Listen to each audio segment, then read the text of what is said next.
Eu acho que o fato de ninguém saber, né, quem é o criador do Bitcoin e ter essa coisa do anônimo, da curiosidade de como é que surgiu e as pessoas, né, você nunca, saber quem foi a pessoa que criou, ela nunca apareceu e ela não embolsou nenhuma daquelas moedas para ganhar ou para ter benefício próprio. Então tem aquela coisa que você fica um pouco na mágica, né, na mágica da história do Bitcoin que acaba também influenciando o mercado.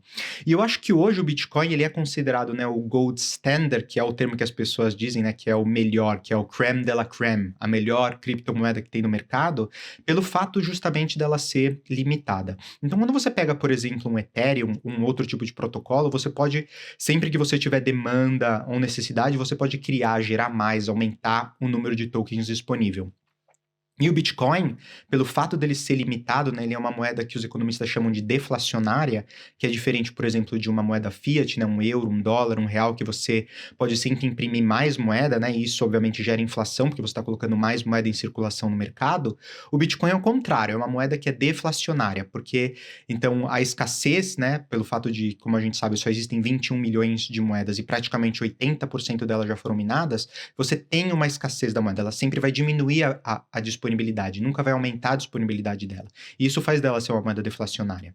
Existe também a questão, né, de ter um monte de moedas que foram perdidas. Então, dos 21 milhões, eu acho que existe uma quantidade, não sei, eu acho que 15%, eu posso confirmar depois e colocar na descrição do vídeo, mas existe também uma quantidade de moedas que, assim, se perderam para sempre, porque uma vez que elas foram minadas, se elas estão numa wallet guardadas num pendrive dentro de uma gaveta e você não lembra a chave da wallet, por exemplo, para poder desbloquear aquelas moedas, elas estão ali, perdidas para sempre, e elas nunca vão fazer parte novamente desse ecossistema. Então, isso eu acho que é uma coisa muito fascinante do Bitcoin, né? É justamente a escassez. E é também o fato, quando a gente falou, de ter várias aplicações. Aqui na Europa, por exemplo, você pode ir no caixa eletrônico, né, sacar dinheiro usando o seu cartão Bitcoin ou qualquer outra criptomoeda, né? Você pode sacar em moeda fiat, você pode transacionar, você pode pagar com cartão. Agora já tem cartão Visa, cartão Mastercard, né, que está conectado com as suas criptomoedas, então sai diretamente da sua wallet, da sua conta. Então, realmente, o fato de você poder gastar é um grande diferencial do Bitcoin. Então, eu acho, na verdade, que eu queria falar agora, ver com você, né, sobre o perfil dos consumidores. Quando a gente fala de Bitcoin, de criptomoedas, você tem aqueles consumidores que são os investidores. Então, as pessoas que estão vendo o valor do Bitcoin, por exemplo, que agora está na metade do máximo que já chegou, que, se eu não me engano, foi 68 mil dólares ou quase 70 mil dólares, e hoje o valor do Bitcoin é metade disso. Então, você tem pessoas escolhendo investir nessa moeda porque é uma moeda deflacionária e ela vai ganhar valor com o tempo, porque existe escassez, a gente já falou sobre isso, e tem gente que fala que vai chegar a 100 mil, tem gente que fala que pode chegar a 200 mil dólares nessa, por uma moeda, por um Bitcoin. Então tem gente que está investindo nisso. Mas também tem as pessoas, os consumidores, que querem utilizar para fazer transação no dia a dia. Por exemplo, agora está tendo a guerra na Ucrânia, né? E eu doei Bitcoin para o governo ucraniano para ajudar, né, nos esforços que eles estão fazendo para lutar contra os russos. E foi uma forma que para mim foi muito fácil de fazer, né? Fazer o depósito na conta deles sem custo de transação. Eu sei que eles vão conseguir utilizar essa moeda, né? Eles vão conseguir dar um bom fim para ela. Então tem essa questão de você poder transferir, que é muito legal para as pessoas, para os consumidores, e também a questão de você poder transacionar no seu dia a dia. E o mercado na Europa, obviamente, ele está mais desenvolvido, né? Quando a gente fala de criptomoedas. Mas eu queria saber do Brasil, né? Como é que está o mercado, principalmente quando a gente fala de Bitcoin, né? Qual que você acha que é o perfil dos consumidores, das pessoas comuns no Brasil, quando a gente fala de criptomoedas? Ah, legal, cara. Eu acho que a gente estava ainda também uma pegada, não vou dizer um pouco mais romântica aqui, assim, né, mas quando você, explora muito o uso do Bitcoin, de fato, como uma moeda, você vai para aquilo que era a origem dele, porque ele nasceu para ser, vamos dizer, né. Mas, de fato, principalmente em países onde a questão cambial impacta muito, como é o caso do Brasil, né, diferente, por exemplo, quando você está num país da Europa, ou vamos pensar no Japão, né, enfim, Estados Unidos, onde a variação cambial é muito baixa, a tendência é que você consiga usar o Bitcoin mais como o fim dele, que é de fato ser uma moeda, né. No caso do Brasil, o perfil do usuário investidor, ele é o mais, ainda é o dominante, né. Por 2 coisas, uma porque, por exemplo, eu faço um paralelo aqui que eu estava na Itália até início de 2019, e agora fechando aí já 3 anos que a gente voltou para o Brasil, né.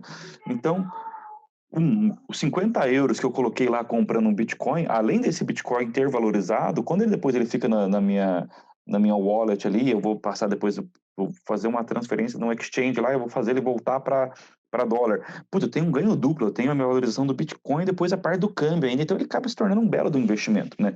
Naquele princípio que você falou, ele é uma moeda deflacionária, então ele tem um volume total limitado. Então aquilo realmente gera a corrida da escassez do ouro, né? Ele é um item finito e ele está acabando, né? No caso aqui, o fato dele acabar ou não, diferentemente, vamos pensar assim, é a minha capacidade de minerar. Então eu começo a ter que ter um volume muito grande de força computacional para conseguir depois chegar a uma solução matemática que recompense com aquele último Bitcoin lá, o, Uhum. o, o número 21 milhões, né? Então, se efetivamente a gente vai atingir esse cap total, né, esse valor final de tokens minerados, né, de bitcoins minerados, ou não, vai depender um pouco até dessa questão de processamento, capacidade de processamento de dados, etc. Que daí tem aquelas mining farms gigantescas. A gente começa a entrar agora em computação quântica, então galera que está conseguindo processar aí com uma capacidade muito maior do que existiu e por aí vai, né? Mas o fato é, independente da parte técnica, é que isso que existe, ele ele vai chegar uma hora que não vão ser produzido mais, né. E é lógico, eu posso comprar aqui um Bitcoin completo ou parcelas do Bitcoin também, né. Mas esse volume sempre vai ser limitado. Então isso sempre faz com que ele tenha uma característica de um ativo a ser investido muito interessante. Já tem gente que investe em dólar naturalmente, imagina se você pensar agora que essa moeda ela com esse quesito de escassez pode ter um valor muito maior, né.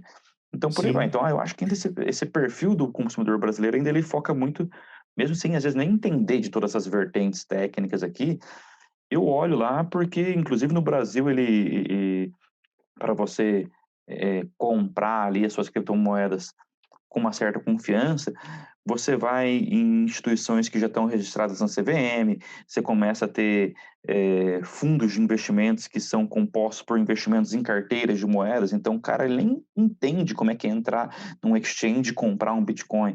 Ele vai, na verdade, na XP, vê um fundo lá, põe o dinheiro ali numa dinâmica de fundo normal, entendeu? Uhum. Então a gente meio que.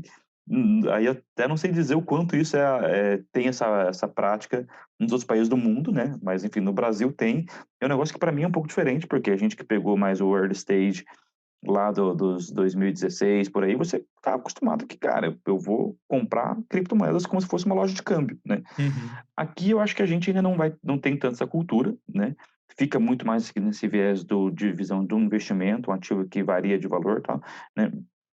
A gente tem alguns casos aí de empresas que passam a aceitar criptomoedas, mas justamente por essa alta volatilidade, às vezes não é tão interessante, porque se eu vou lá comprar uma moeda, uma passagem de avião por 0,00x aí bitcoins, eu ainda acabo preferindo comprar aquilo em real, porque depois eu prefiro deixar esse meu Bitcoin guardado, esperando ele voltar a subir e eu ter o meu ganho dessa geração de lucro em cima desse ganho de valor no tempo, vamos dizer assim.